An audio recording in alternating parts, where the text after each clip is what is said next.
Sorry, photographers, but we only have 30 minutes, so take one shot, not 12. Oh, whoa, autographs later, sorry.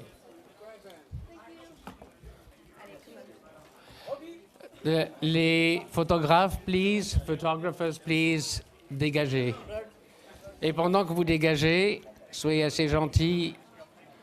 Lorsque vous avez une question à poser, levez-vous, faites un signe un petit peu à l'avance, levez-vous, posez votre question, présentez-vous, rendez le micro et rasseyez-vous. D'avance, merci. Come on, guys. Thank you. I know. Thank you. And that laugh is legit. That one. No, later, please. Later. Watch how fast. All right.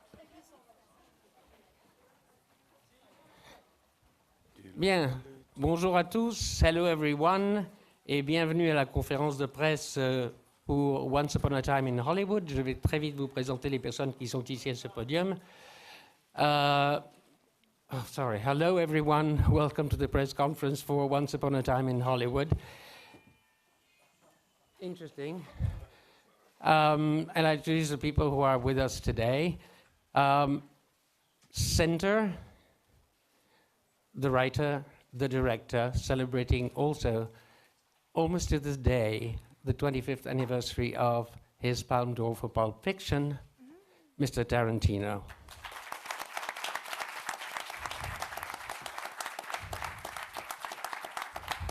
One layer of the story that you saw yesterday is the story of the friendship between two men, an actor slightly on the decline, and his stuntman. The actor, Mr. Leonardo DiCaprio.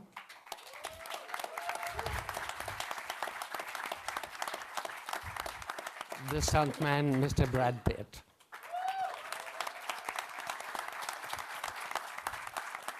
Next to Mr. Tarantino, the film waves another kind of thread in the story of friendship, and that's Sharon Tate and the Manson family. As Sharon Tate, Miss Margot, Robbie.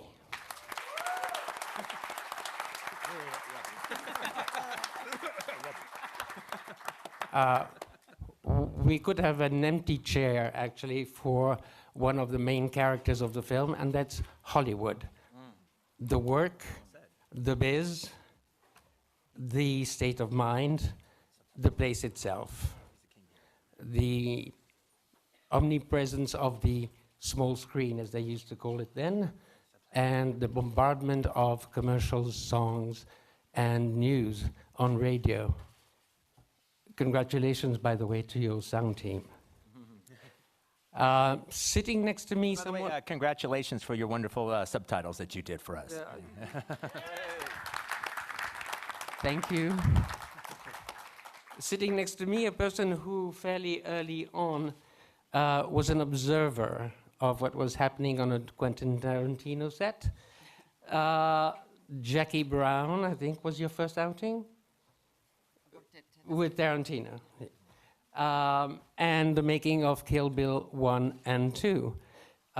It was, of course, par for the course that she would one day enter the Tarantino family, which she did as an executive producer with Death Proof and Grindhouse, and then Django Unchained, and then Hateful Eight, and then today, Miss Shannon McIntosh.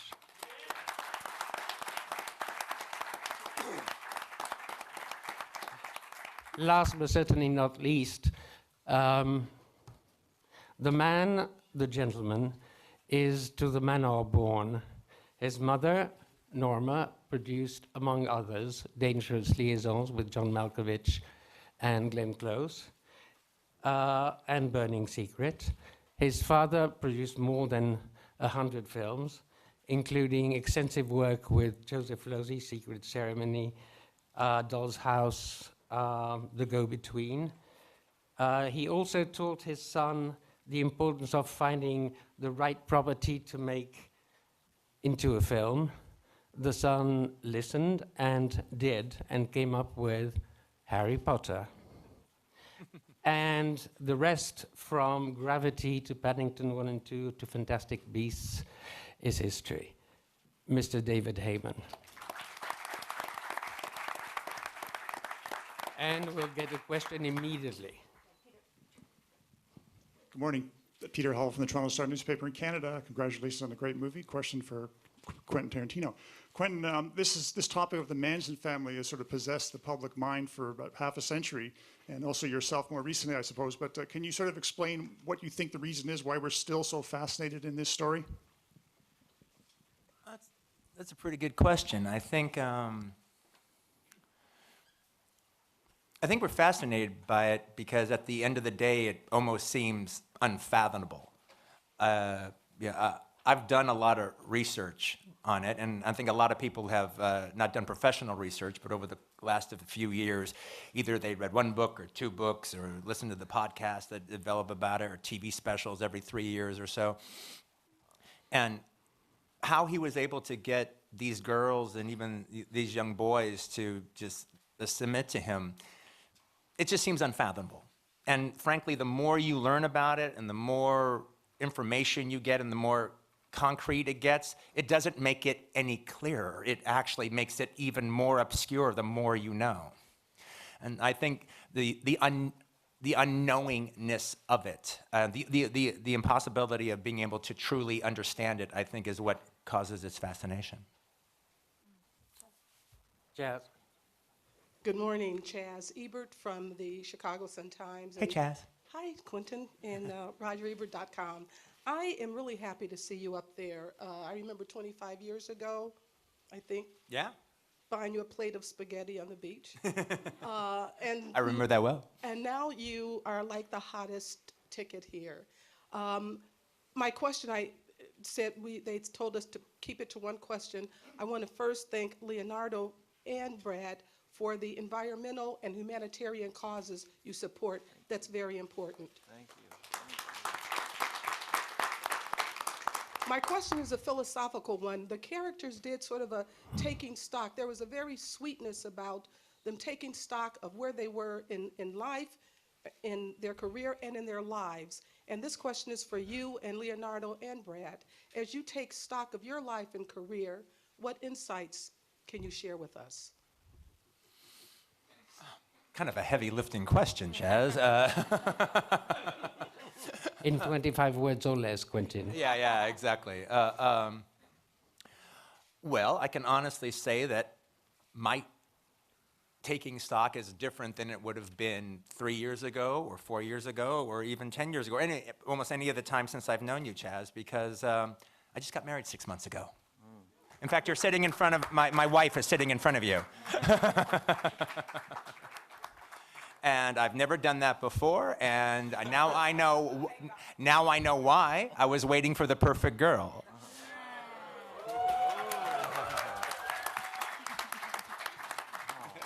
So frankly, to tell you the truth, my taking stock is happening right now, so I don't have any, there's no bottom line at the end of it with a sum up, because I'm right in the middle of adding the equations to this moment.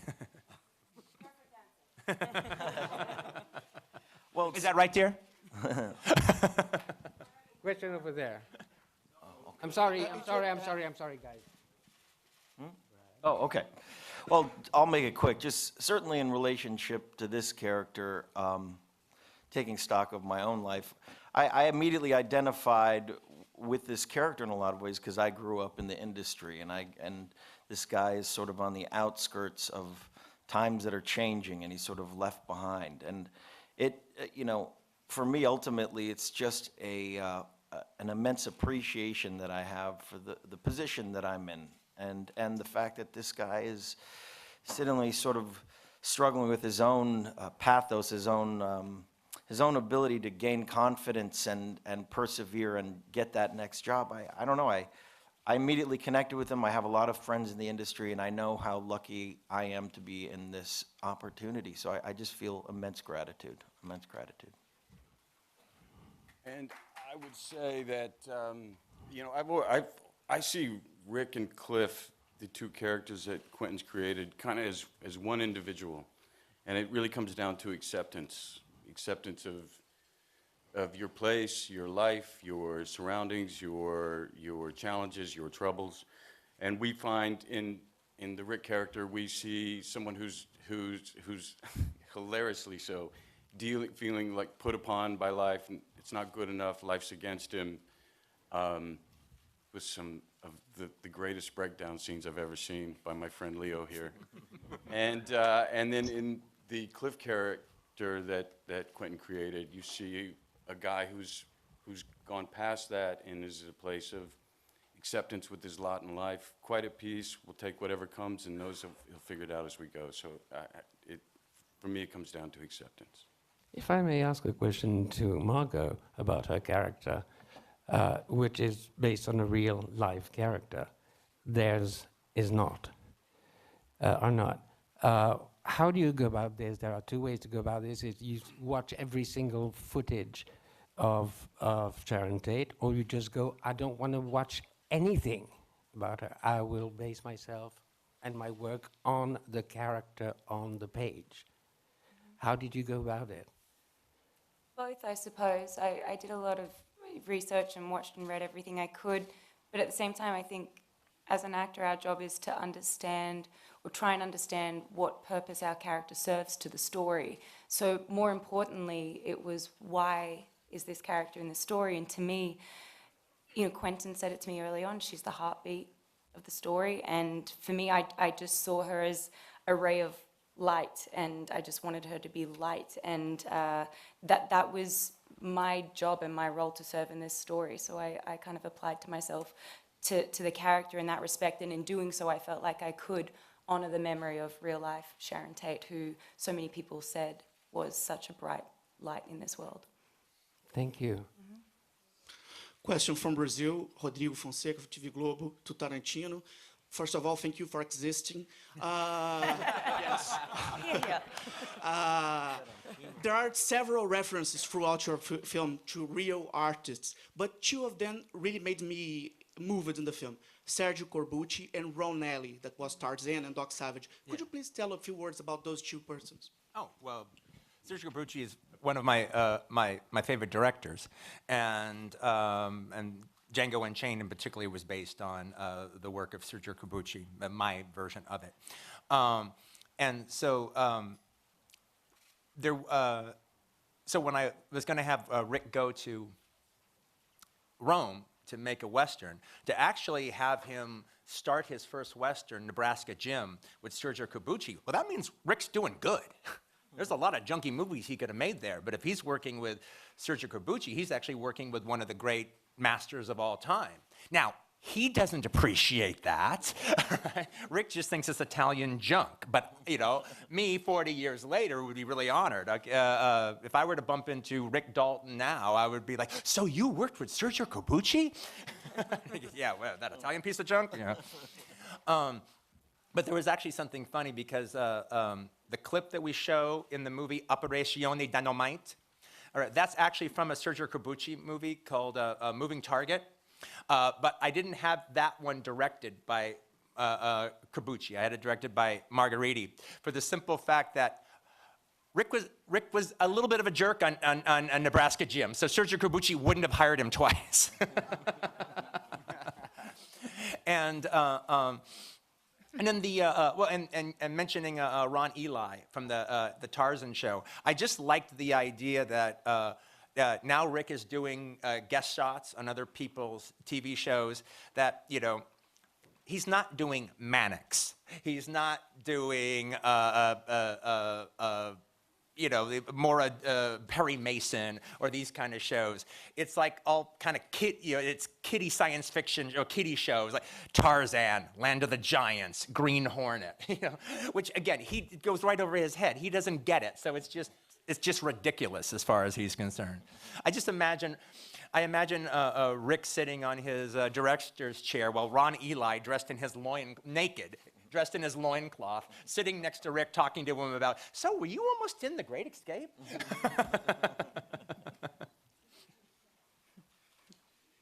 Hello, Ernesto Garrat from Chile. Thank you for this wonderful movie. Chilean Thank you. press. I want to ask Mr. Tarantino, how's working with the Chilean newcomer, Miss Francesca in the movie, Yeah, yeah. Lorenza Iso, and how is your feeling in terms of empathize with newcomer artists? You know, it's difficult to start in Hollywood sometimes, no? Well, I'm friends with Lorenza, and I've seen her work before because she's done a few films with my buddy Eli Roth. So I was very familiar with Lorenza's work, but I've seen her in like at least 3 different starring parts, and but I didn't just give her the role. She actually came in and auditioned. But the thing that was great is not only did she learn. Not only did she learn the dialogue in Italian, she learned about like 20 different phrases in Italian that she could also say. Even that whole thing when she's being interviewed by the cops, she just improvised that. She just was able, she knew enough to actually be able to improvise in Italian. I was very impressed. And I think she's very funny in the movie. She's exactly kind of, she's almost like the Italian starlet scatterbrain that you see in a lot of Italian comedies of that era. Question over here. Hello, Deborah Cole from Agence France Presse. I have a question for Quentin Tarantino. A lot of people have talked about the sort of emotional power of this film as the way you've, revised history and taken this tragedy and turned it into something else. And I'd like you to talk about your relationship to Roman Polanski and his work. You focused on Sharon Tate here. He's barely in the film yet. Rick talks about him, as the greatest filmmaker alive. So could you talk about his influence on your work and whether you know him personally?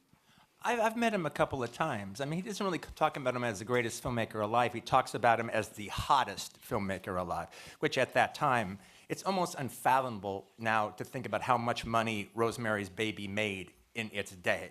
Back then, if a movie made $8 million, it was like, oh my God. All right, that made like $35 million or something. No, I'm a fan of Roman Polanski's work, but in particular Rosemary's Baby. I like that a lot. Okay, go ahead. Oui, bonjour. Je voulais poser également une question à Quentin Tarantino. Je voulais savoir s'il avait eu l'occasion, à un moment ou un autre, ou peut-être récemment, de s'entretenir, d'échanger avec Roman Polanski pour lui confier, lui révéler la version quelque peu insolite et assez déjantée qu'il donnerait de cette tragédie sans vouloir... Attendez un tout petit instant. Could you put your translation on? No, I thought you were going to translate it for me. Oh. Ok.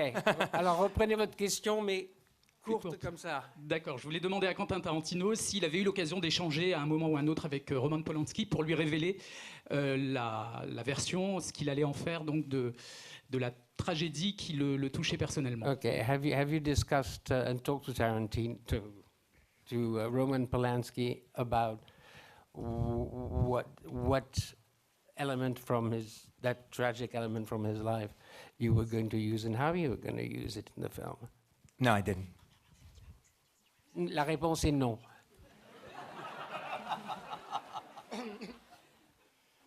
Hi. Hello, Brian Johnson from Maclean's in Canada. Thanks for the exhilarating moment in Cannes to all of you. You've talked about Sharon Tate as channeling the light at the heart of this movie. There are other women who are channeling a very profound darkness, the acolytes of Charlie. Can you talk a bit, Quentin, about how you viewed those women? And they, without giving anything away, of course, they do become a target of extreme rage in the film. And in an age where any kind of, violence against women or whatever is touchy ground, you're treading on sort of some very tricky territory there. So I'm wondering if you can address that as delicately as you can, given the plot issues. Yeah, well, I can't really address the end of I can't really address that much without de facto talking about stuff. So I'll just focus more on the way the gals are portrayed in the Spawn Ranch scene, and and also the Spawn Ranch scene took place before most of I think all the murders started. So they were just this freaky hippie commune at that point in time in February '69. And look, they're creepy. No 2, 3, 4 ways about it. But I tried to not, even though there's a sinisterness that you see at the Spahn Ranch scene, I also tried to just try to show a little bit about what their day-to-day was there. He doesn't go there during a big event. It's like it's even vaguely deserted for them. And so, you know, you see Lulu and you see Tex, and they're just giving horseback rides, because that was actually part of their job. That was how the Spahn Ranch made money. Either rock groups going out there and renting Spahn Ranch for album covers for shooting purposes, or just giving follow-the-leader trail rides through the Santa Susana Canyons. And actually it turned out that like the family members were really great at that. They knew how to saddle the horses and ride the horses, and they were very personable with the customers. When you see Lulu talking, she's always calling the customers by their first name. They were very, very personable. Now, I actually went horseback riding at 6 years old with my mom and my dad. I don't know if we went to Spahn Ranch. I like to think that we did, all right? We probably just went to Griffith Observatory, but I like to think in my mind that maybe we went to Spahn Ranch. You know, and one other thing was just, and there's some things I couldn't get across, but like for instance, Charlie didn't let them watch television, but Squeaky could kind of watch all the television she wanted because she was stuck up at the house with George. So in that situation, when they're all sitting there watching the Paul Revere and the Raiders show, what's happening, that's only happening because Charlie's not there. Normally, they wouldn't be able to watch TV that way. I'd just like to add really quickly, I don't see it as a rage against individuals. I see it as a rage against a loss of innocence. That time, 1969, when the Manson murders occurred, this was a time, you know, building up to that, there was a free love movement. There was a lot of hope. There was these new ideas floating out there. Cinema was new, being recalibrated. And when that event happened, and the tragic loss of Sharon and others, what scares people, why it lasts so much today, I think, is because it was a sobering, dark look at the dark side of human nature, and that pivotal moment was a real loss of innocence, and I think that's what the film so beautifully addresses. Monsieur. It's on. Ah, c'est bon, c'est en français, donc je vous laisse le temps de traduction. Ouais, Je vais essayer attendez, je prends des notes. Très bien. Pour l'émission Quotidien. Votre film, c'est une lettre d'amour à 1969, limite nostalgique. Alors j'ai une question qui s'adresse à toute l'équipe du film.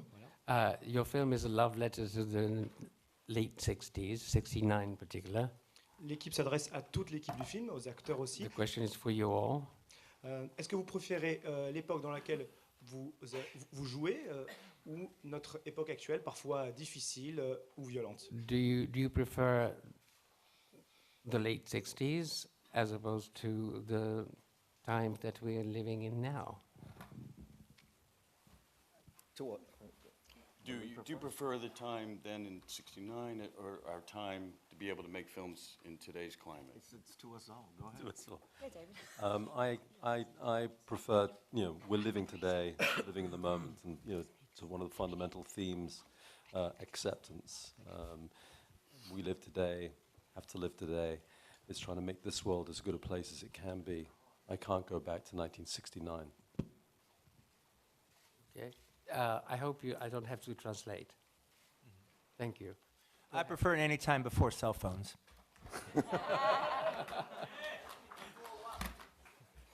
Go ahead. Hello. My question goes to Tarantino.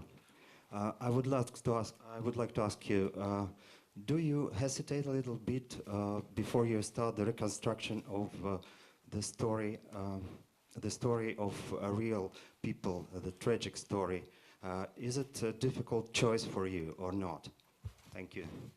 No. Great. Sweet and simple. Go ahead. Hello. Hello. Hi. Helen Barlow from Australia. Hi. Brad and Leo, what's it like for you to work together for the first time? This is the very first time, as has been reported. And have you ever missed out on roles to each other? Have there ever been times when you weren't friends? And how well did you know each other before, and how better do you know each other now?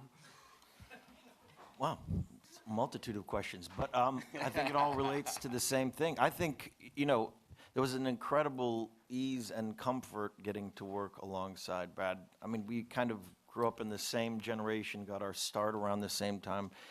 And to be honest, you know, Quentin gave us this incredible backstory for our characters. I mean, he literally came to us with a Bible of their work together, their friendship together, what they've been through in the industry, how they're now on the outskirts of this sort of new era in Hollywood, and they're outsiders. And all that sort of fed into this immediate comfort and ease that I think he and I had with one another. And look, Brad is not only a terrific actor, but he's a professional. So when Quentin puts you in these sort of improvised scenarios, and we both sort of have a great foothold on our history and our character, I have to say it was incredibly easy working with Brad. And I think we together forged, hopefully, a great cinematic bond in a film about our industry together. I would agree. It was great ease and really great fun. I had a great laugh with him. And it's that thing of knowing you got, you know, the best of the best on the opposite side of the table, holding up the scene with you.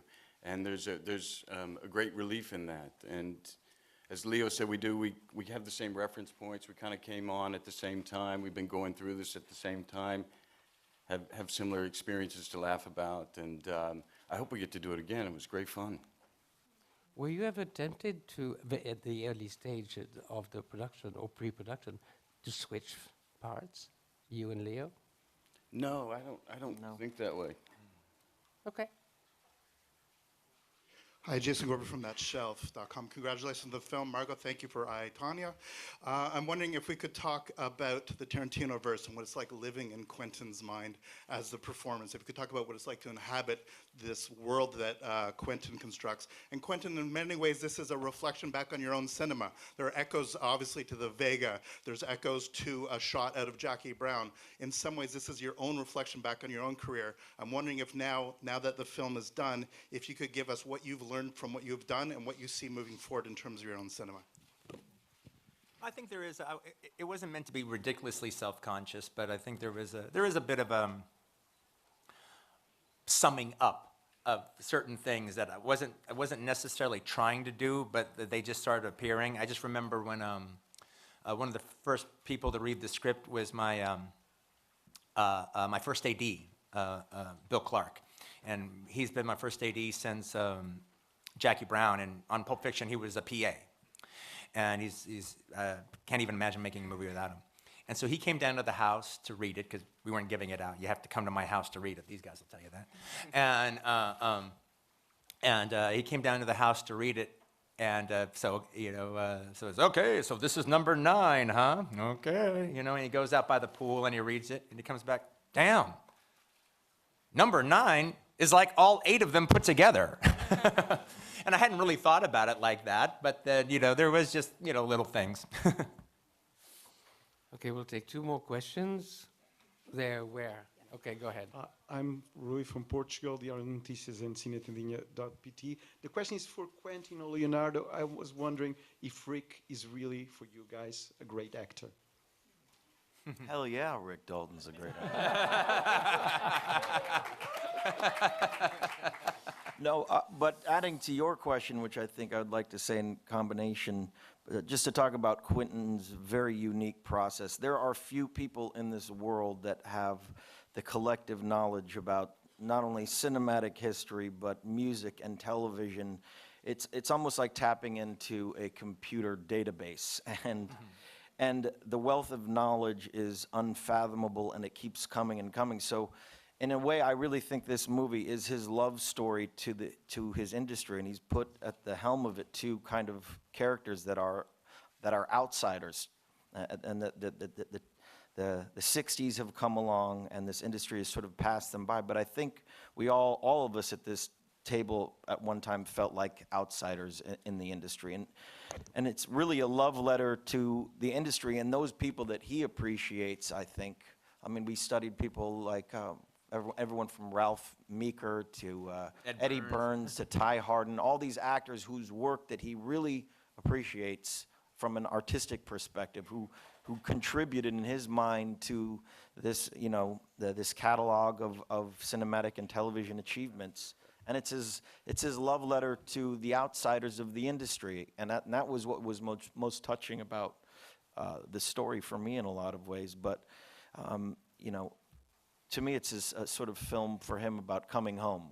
I don't know how else to describe it, but it's truly a love letter to this industry that we're so fortunate enough to work in.